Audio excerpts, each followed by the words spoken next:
कहानी की शुरुआत बैरी से होती है। एक दिन वो भारी भारी बैग उठाए अपने घर आता है। बैग कैश से भरे थे।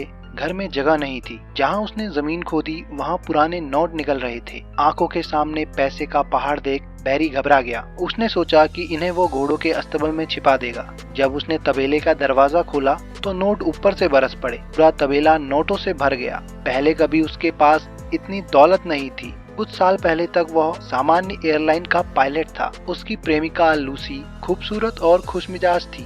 बैरी खुद भी आशावादी था और सोचता था कि जीवन यूं ही सरल और खुशहाल रहेगा। एक शाम होटल में आराम करते हुए एक दाढ़ी वाला आदमी आया और बैरी को ब्लैकमेल करने लगा। उसने आरोप लगाया कि बैरी सिगार की तस्करी करवा रहा है। बैरी का पसीना छूट गया। उसके लिए ये बदनामी और पायलट लाइसेंस को खोने जैसा खतरा था। घबराहट देख उस आदमी ने खुद को CIA एजेंट बताया। उसका नाम मोंटी था। मोंटी ने बैरी को अपनी टीम से मिलवाया और उसे एक गुप्त हवाई अड्डे पर ले जाया गया, जहां एक बेहद तेज और शक्तिशाली विमान खड़ा था। 2 बड़े इंजन और कड़क रूप था। बैरी की आंखें चमक उठी।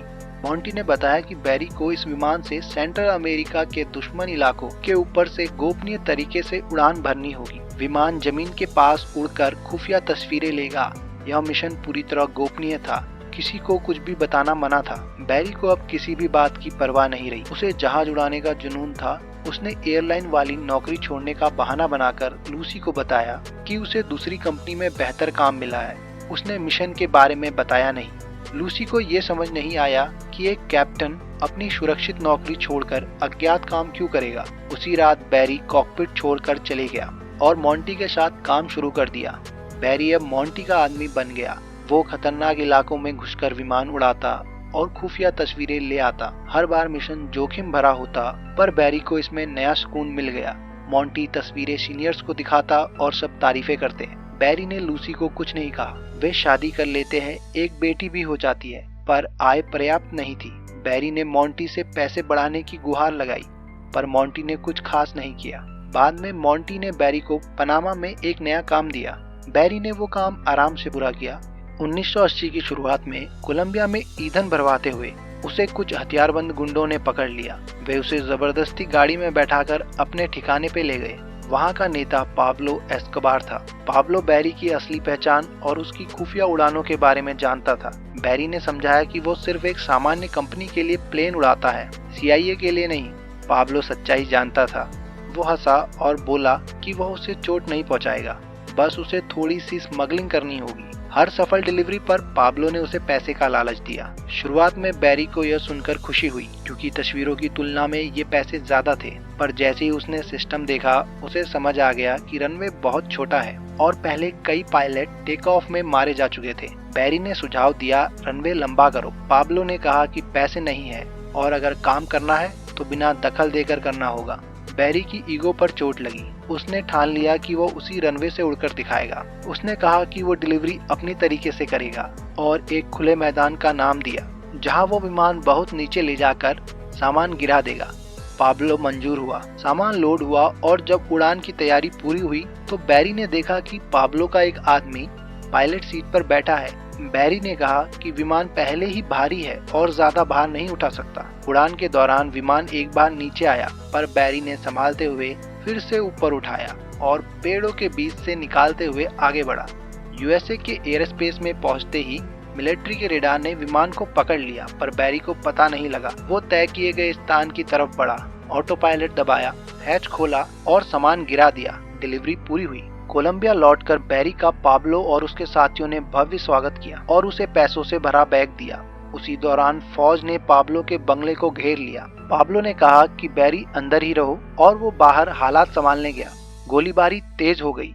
बैरी डरा और पैसे उठाकर पाब्लो और उसके लोगों को ढूंढने बाहर निकला। उसे फौज ने बाकी लोगों के साथ पकड़ लिया। कुछ दिन बाद पाब्लो और उसके साथी बेगुनाह कहकर छोड़े गए, पर बैरी जेल में रहा। वहाँ उसे बुरी तरह पीटा गया। उसकी हालत काफी खराब थी। तभी मोंटी आया और बताया कि बैरी पर ड्रग स्मगलिंग का आरोप है और अगली सुबह पुलिस उसके घर में छापा मारने आएगी। बैरी हिल गया। उसने मोंटी से मदद की भीख मांगी, पर मोंटी ने शर्त रखी। उसने कहा कि हाल ही में पास के एक देश में सरकार बदली है और अमेरिका चाहता है कि वो विरोधियों के पास हथियार भेजे ताकि वे सरकार गिरा सके, पर ये जानकारी किसी को नहीं होनी चाहिए, देश का नाम कहीं नहीं आना चाहिए। अब मोंटी के पास वो जिम्मेदारी थी और बैरी एक काबिल पायलट था। मोंटी ने कहा कि वो बैरी का क्रिमिनल रिकॉर्ड मिटा नहीं सकता, पर उसे एक नया ठिकाना दे सकता है। उसने बैरी को मीना नाम के छोटे शहर में भेजा और कहा कि वहाँ उसका इंतजार करे। बैरी के पास और कोई विकल्प नहीं था। उसने घर जाकर लूसी और बेटी को जगाया और कहा कि जल्दी बैग पैक करो, हम भाग रहे हैं। लूसी को शक हुआ पर बैरी कुछ समझा नहीं पाया और बस कहा मुझ पर भरोसा रखो। अगली सुबह वो निकल गए और मीना पहुंच गए। वहाँ सिर्फ 2000 लोग रहते थे। मोंटी ने उनके लिए एक टूटे फूटे घर में रहने का इंतजाम किया। वहां पहुंचते ही मोंटी भी आ गया और बैरी को एक सरप्राइज गिफ्ट दिया, लगभग 2000 एकड़ का एयरपोर्ट। मोंटी ने बताया कि अब ये सब तुम्हारा है। बैरी के लिए ये विश्वास से बाहर था। मोंटी ने एक लकड़ी का क्रेट खोला जिसमें AK-47 भरकर रखी थी। बैरी का काम उन्हें उस देश तक पहुंचाना था। मोंटी ने नक्शा दिया जिस पर सैनिकों की तैनाती और रास्ते अंकित थे। साथ में पाब्लो के घर से जब्त किया गया पैसा भी बैरी को दे दिया गया। अब बैरी के पास मना करने का कारण नहीं रहा। उसने लूसी को सच कहा। लूसी नाराज थी कि बैरी ने उसे इस छोटे से गांव में क्यों ला दिया। वहाँ टीवी नहीं था, वॉशिंग मशीन नहीं था। पर जब बैरी ने पैसों से भरा बैग उसे दिखाया और कहा कि इससे सब कुछ खरीदा जा सकता है, तब लूसी शांत हुई। 1981 में बैरी ने हथियारों की ढुलाई शुरू कर दी। एक बार वह हथियारों का बैग लेकर एक बंदरगाह शहर गया। वहाँ उम्मीद के विपरीत लोगों ने उसे अपनाया नहीं। उसने देखा कि लोग उसकी सहायता नहीं कर रहे हैं। उसके चश्मे और जूते छीन लिए गए। बैरी ने मोंटी को फोन किया, पर मोंटी ने कहा कि उसका काम सिर्फ सामान सही समय पर सही जगह पहुंचाना है। निराश होकर बैरी अगली डिलीवरी के लिए गया और इस बार बचाव के लिए बेसबॉल बैट साथ रखा। उसने विरोधियों को कुछ उपहार देकर मामला शांत करा। फिर पता चला कि पाब्लो और उसके भाई भी वही थे, पर वे लड़ने नहीं आए। उन्होंने बताया कि पिछली बार का तमाशा उन्होंने रचा था ताकि अमेरिका का समर्थन मिल सके। अब पाब्लो ने बैरी को फिर से स्मगलिंग करने को कहा क्योंकि उसे मोंटी द्वारा दिया गया नक्शा चाहिए था। बैरी को लगा कि सहमति देने पर और पैसा मिलेगा और परिवार की स्थिति सुधरेगी। उसने हाँ कर दी और उड़ान फिर शुरू की। काम बढ़ा और बैरी ने 4 और पायलट रख लिए। कारोबार फैल गया और कमाई दुगनी होने लगी। पर जैसे ही पैसे की मात्रा बढ़ी, समस्या भी आई। वो सारा पैसा बैंक में जमा नहीं कर सकता था क्योंकि पूछताछ होगी। इसलिए उसने कुछ रकम ही बैंक में डाली और बाकी आराम की जिंदगी पर उड़ाने लगा। उसने पूरे शहर में बेसबॉल टिकट बांट दिए, लूसी के लिए नई कार खरीदी और घर की मरम्मत करवाई। फिर भी पैसा आ रहा था। उसने कई कंपनियां खोलकर और लोगों को नौकरियों पर लगाकर पैसा छुपाया। घर के हर कोने में पैसा रखा और कुछ जमीन में दफना दिया। पर फिर लूसी का छोटा भाई जेबी आया और पैसों की मांग करने लगा। लूसी ने कहा इसे मुफ्त नहीं रखना, काम दो। बैरी ने जेबी को हैंगर की साफ सफाई का काम दे दिया। कुछ समय बाद बैरी ने देखा कि जेबी नई गाड़ी लेकर अपनी गर्लफ्रेंड के साथ आया है। जेबी ने कहा कि सफाई करते हुए उसे एक बैग मिला जिसमें पैसे थे और वही पैसे उसने खर्च कर दिए। बैरी गुस्सा था पर समझ नहीं पाया कि क्या करे। धीरे धीरे बैरी लापरवाह हुआ। लगभग 2 साल बाद DEA ने जाल बिछाया। बैरी जहाजों की चाल अच्छे से जानता था। उसने यह समझ लिया कि DEA के विमान रेंज में कम होते हैं। रात भर समुद्र के चक्कर लगाकर उसने DEA के प्लेन्स का फ्यूल खत्म कर दिया और वे वापस लौट गए।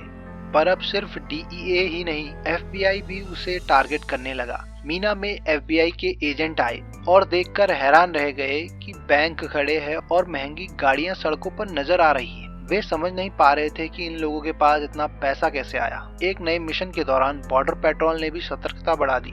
बैरी ने जब देखा कि उसे पकड़ने की तीव्रता बढ़ रही है तो गुस्से में हाईवे के ऊपर ही विमान उतार दिया। वह नीचे उतरकर बच्चों की तरफ पैसे फेंका और उनकी साइकिल उठाकर भाग गया। उसी समय पाब्लो का फोन आया कि DEA अब उसके पीछे भी है और वो निकारागुआ भाग चला है। बैरी भी वहीं गया। मीना में जेबी ने एक पैसों से भरा बैग उठाया और नई गाड़ी लेकर मौज करने निकला। वह एक रेस्टोरेंट गया जहां पुलिस वाले बैठे थे। डर कर जेबी भागा पर पुलिस ने पीछा कर पकड़ा। बैरी पाब्लो से मीटिंग कर रहा था। लूसी को खबर मिली तो बैरी फौरन मीना लौटा। उसने सबसे महंगा वकील बुलाकर जेबी की रिहाई की कोशिश की। पाब्लो को शक हुआ कि जेबी ने सब कुछ बता दिया होगा। उसने बैरी से कहा कि वो मामले को अपने तरीके से निपटाएगा। बैरी ने बहुत मना किया पर पाब्लो नहीं माना। जब जेबी स्टेशन से बाहर निकला बैरी ने उसे गाड़ी में बैठाकर पैकेज दिया जिसमें पासपोर्ट, टिकट और इतने पैसे थे कि वो कहीं भी जा सकता था। बैरी चाहता था कि वह देश छोड़कर चला जाए, पर जेबी ने धमकी दी कि हर महीने पैसे चाहिए वरना वो सबको बता देगा। बाद में जेबी ने लूसी को भी गालियां दी। बैरी गुस्से में उसके पीछे दौड़ा। जेबी गाड़ी स्टार्ट कर भागा, पर थोड़ी दूर जाके गाड़ी में जबरदस्त धमाका हुआ और जेबी मारा गया। पैसे चारों ओर उड़ गए। बैरी को अंदाजा था कि ये पाब्लो की साजिश है। उसने जेबी की गाड़ी खींचकर जंगल में छोड़ दी। फिर सीआईए को खबर मिली कि निकारागुआ से भेजे हुए कुछ हथियार ड्रग तस्करों के हाथ लगे हैं और निकारागुआ से लौटे जो विरोधी थे और उनमें से बहुत कम ही वफादार निकले, वो वहां से ट्रेनिंग लेकर वापस गए, पर अधिकांश वापस आते ही बिखर गए। सीआईए को लगा कि ये एक बड़ी गलती थी। मॉन्टी को मिशन बंद करने का आदेश मिला। जब बैरी ने देखा कि लोगों को वापस भेजा जा रहा है तो उसने मॉन्टी से पूछा कि आगे क्या होगा।